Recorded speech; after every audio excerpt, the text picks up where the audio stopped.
श्री महालक्ष्मी नमः। ओम नमो भगवती वासुदेवाय। नमस्कार दोस्तों, आज के इस वीडियो में हम जानेंगे कार्तिक माह में दीपदान क्यों करना चाहिए, इस दीपदान को करने से कौन से पुण्य की प्राप्ति होती है। इसके साथ ही यदि आज की इस वीडियो को आप जान लेते हैं, देख लेते हैं, इसके पीछे के तथ्य को आप जान लेंगे, समझ लेंगे ना, तो ऐसा एक भी दिन कार्तिक मास में नहीं होने वाला है जिस दिन आप दीपक प्रज्वलित नहीं करेंगे, दीप का दान नहीं करेंगे। आइए वीडियो को हम स्टार्ट करते हैं। नमस्कार दोस्तों, कैसे हैं आप सभी। उम्मीद करती हूँ आप सभी स्वस्थ होंगे, सुरक्षित होंगे और आप सभी के उत्तम भविष्य की कामना करते हुए आज की ये वीडियो स्टार्ट करती हूँ। दोस्तों, कार्तिक मास में यदि दीप दान किया जाता है, माना जाता है, ऐसा शास्त्रों में वर्णित किया गया है कि जिस भी स्त्री या पुरुष के द्वारा कार्तिक माह में दीप दान किया जाता है, उन सभी को जन्म से लेकर के मृत्यु तक जो भी पाप होते हैं उनके सभी नष्ट हो जाते हैं, सभी प्रकार के सुखों की प्राप्ति होती है। इस जन्म में तो सारे सुख प्राप्त होते ही हैं, साथ ही आने वाले कई जन्मों में सभी प्रकार के सुख की प्राप्ति होती है। इसके बारे में एक बहुत ही महत्वपूर्ण प्राचीन कथा है, उस कथा का हम आज श्रवण करेंगे। प्राचीन काल की बात है, द्रविड़ देश में बुद्ध नाम का एक ब्राह्मण रहा करता था।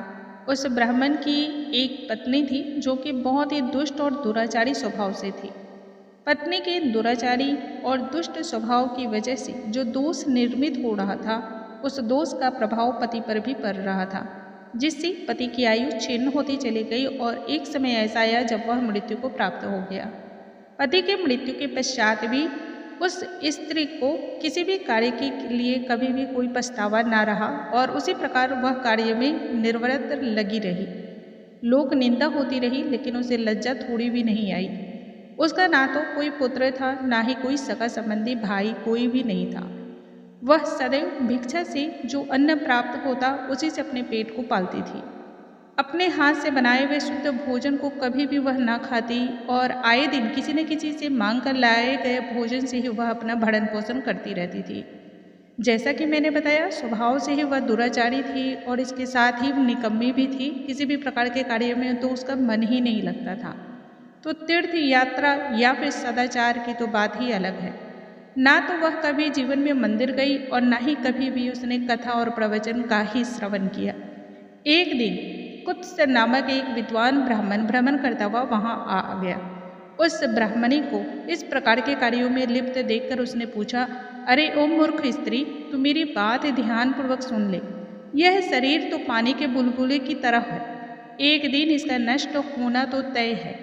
यदि तू इस अनियत शरीर को नियत मानती है तो अपने मन में बैठे इस मोह और भ्रम का तू तत्काल ही त्याग कर दे। अपने जीवन के अनमोल क्षणों को प्रभु की भक्ति में ध्यान लगाए यदि, तो तेरे आने वाले सभी कष्ट दूर हो जाएंगे और सभी सुख की भी प्राप्ति होगी। भगवान का चिंतन कर, भगवान विष्णु का ध्यान कर, उनकी लीलाओं और कथाओं को आदरपूर्वक सुन।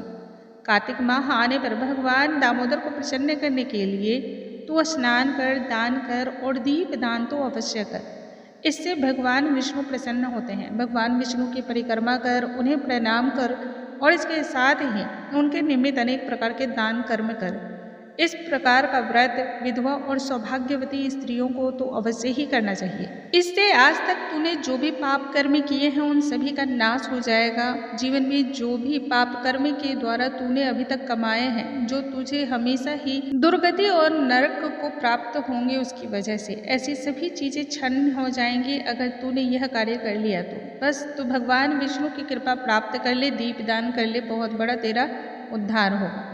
इतना कहने के बाद वह ब्राह्मण चला गया।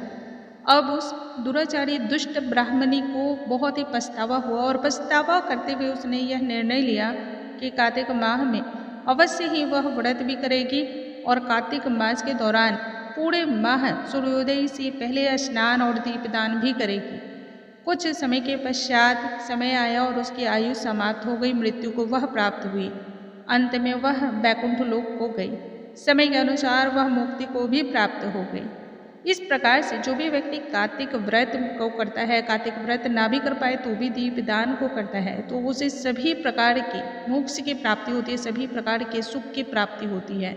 इसलिए कार्तिक माह में प्रत्येक व्यक्ति को दीपदान तो अवश्य ही करना चाहिए। फिर वह वृद्ध हो, स्त्री हो, पुरुष हो, बच्चे हो, कोई भी हो, दीपदान तो अवश्य ही करना चाहिए। नारायण भगवान प्रसन्न होते हैं। बोलो स्वामी नारायण की जय, भगवान विष्णु की जय। हे भगवती माँ, आपकी जय जयकार हो। जिस प्रकार से दीपदान करने से उस ब्राह्मणी को सदगति की प्राप्ति हुई, जिस प्रकार से उस ब्राह्मणी के दिन सुधरे, जिस प्रकार से उसे वैकुंठ लोक की प्राप्ति हुई, भगवान विष्णु माँ लक्ष्मी का शरण प्राप्त हुआ, उसी प्रकार से कार्तिक माह में जितने भी लोग दीपदान करते हैं, जितने भी व्यक्ति दीप मालाएं सजाते हैं, भगवान के निमित्त दीपदान करते हैं, जो भी इस व्रत की कथा का श्रवण करते हैं, उन सभी को मोक्ष की प्राप्ति हो और सभी सुखों की प्राप्ति हो। ओम नमो भगवते वासुदेवाय।